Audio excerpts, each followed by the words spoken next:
Last week I reviewed Shadows of Brimstone and both the base games, City of Ancients and Swamps of Death, and I thought the world of them. I thought they were really great games.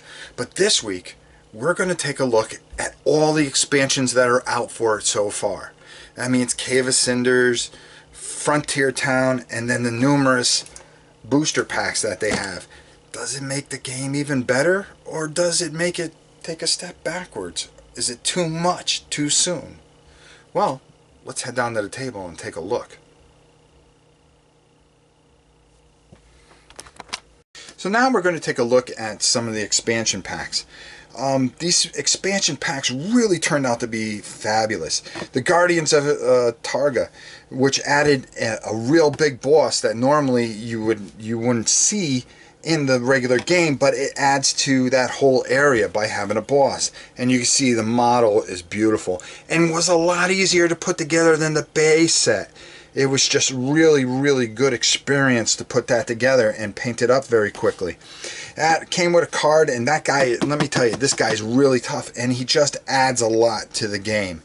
The Masters of Void, really good pack, and adds void magic, and it came with a whole bunch of cards and high threat cards that you add in, and you could just add it into any of your base games. So even if you just bought any one of these, they would add to your base game. Now, the ones that are specific are the Swamps and Slugs of Jericho, which really fit together with the Swamps of Death, as does the Guardian of Targa.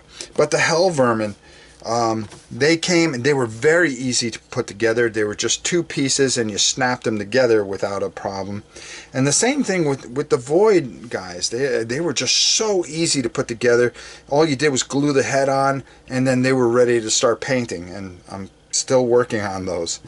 But these packs came with just so much cool stuff. And even this, even though I haven't put these guys together, you can tell it's only just a couple of pieces to put together. And of course, they come with a ton of their own cards and adding more loot to the game, which really adds to the game. And the thematic part of it is that the loot coincides with that other world that you would go to. The other cool thing is that it introduces poison, just like it did in the Swamps of Death. So if you just have the City of Ancients, it is worth it to go out and get the other one. Also, it adds more campaigns to it. It comes with 2 more campaigns with this particular expansion, and also gives you good guides on painting and how to put them together, as well as a good backstory, and of course the beautiful oversized cards, as they always do. These sets are well worth the money to go out and get them, and I really enjoyed adding these into my collection. So let's right now take a look at Caverns of Cinder and Frontier Town. Now here we have the two expansions, Frontier Town and Caverns to Cinder.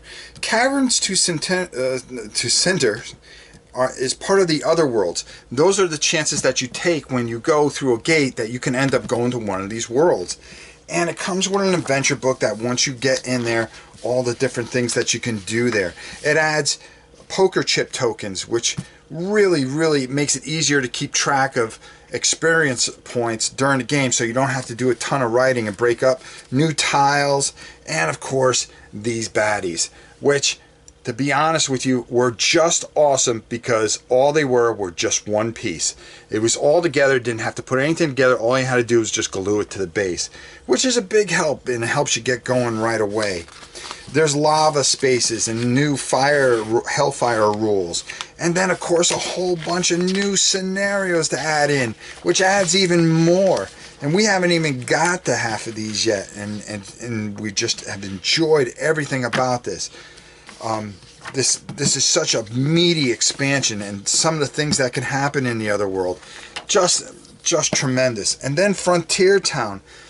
After you get done with an adventure, you can go to another town. So it gives you plague towns and things like that. And then yet another adventure book. And it comes with a whole bunch of bandits, and there's all kinds of new areas that you can go through and events and things that can go completely wrong. But the real payoff of both of these is that with Frontier Town, you actually get this town. And it is just really, really cool. Along with the bandits, you can have gunfights in the middle of town. We tried running the thing where you actually end up doing a gunfight, and the rules are just so clean and clear. It's just really, really fantastic. This is just a beautiful board on top of it. So let's go get my thoughts and talk a little bit more about Frontier Town up top. So all these expansions add so much to the game that you've got enough playability to take you for quite a long time, especially if you want to play the whole thing through.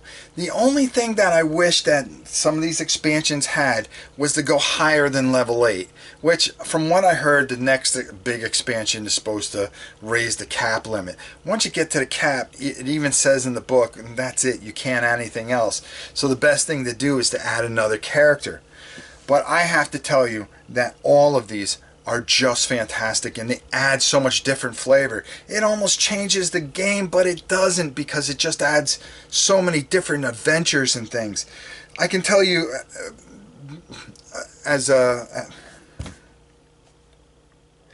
I can tell you from experience, we had just finished an adventure, and we went into town and we got all our stuff and we cleaned everything out, and then we said, hey, let's go try the new Frontier Town. It looks like it'd be kind of easy. So we ended up having to face a bunch of bank robbers. They were going and they were stealing from the bank, and they had to get these money sack tokens out of the game.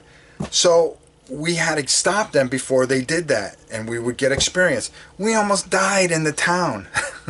We thought it would be easier, and we thought it'd be a nicer experience and just a change of things, but it turned out to be very deep, and it was just a lot of fun, and we had a blast. And usually when you get done playing these mines, you go, oh, okay, let me try to get back down and get powered up. But when you go back to this town and you go into this town, it's, uh-oh, this event can happen, and then all of a sudden you're on the edge of your seat again, just trying to hope that you get through. So much fun. You could pick from different sizes of towns that you want to go into. There's more town cards with more stuff to buy. All this adds so much to this game. This game has slowly creeped up the list, my list of all-time games, and I have to tell you, the models in these expansions have been perfect. Putting them together has been lickety-split, no problems, nothing. Not like the original sets, which I think were a problem to begin with. Somebody must have said something about it, and they just made these expansions so much easier to work with, and that has been so appreciated. You can get right down to painting, which I really need to get down to painting. But even like getting the 6 bandits that you got in, all you had to do was glue on their heads. It was nothing. We had them up and we were ready to run through the town. These expansions just make, I have to give a 9, a solid 9, and they actually raise what I think of the other game up to a 9, because all this together is just a wonderful, wonderful experience, and you're going to find that you're going to be playing this game non-stop. I know we have. So that's it for this week's review. I'm Rob Orn, and until next time, I'll see you soon, and hope you guys all have a great week.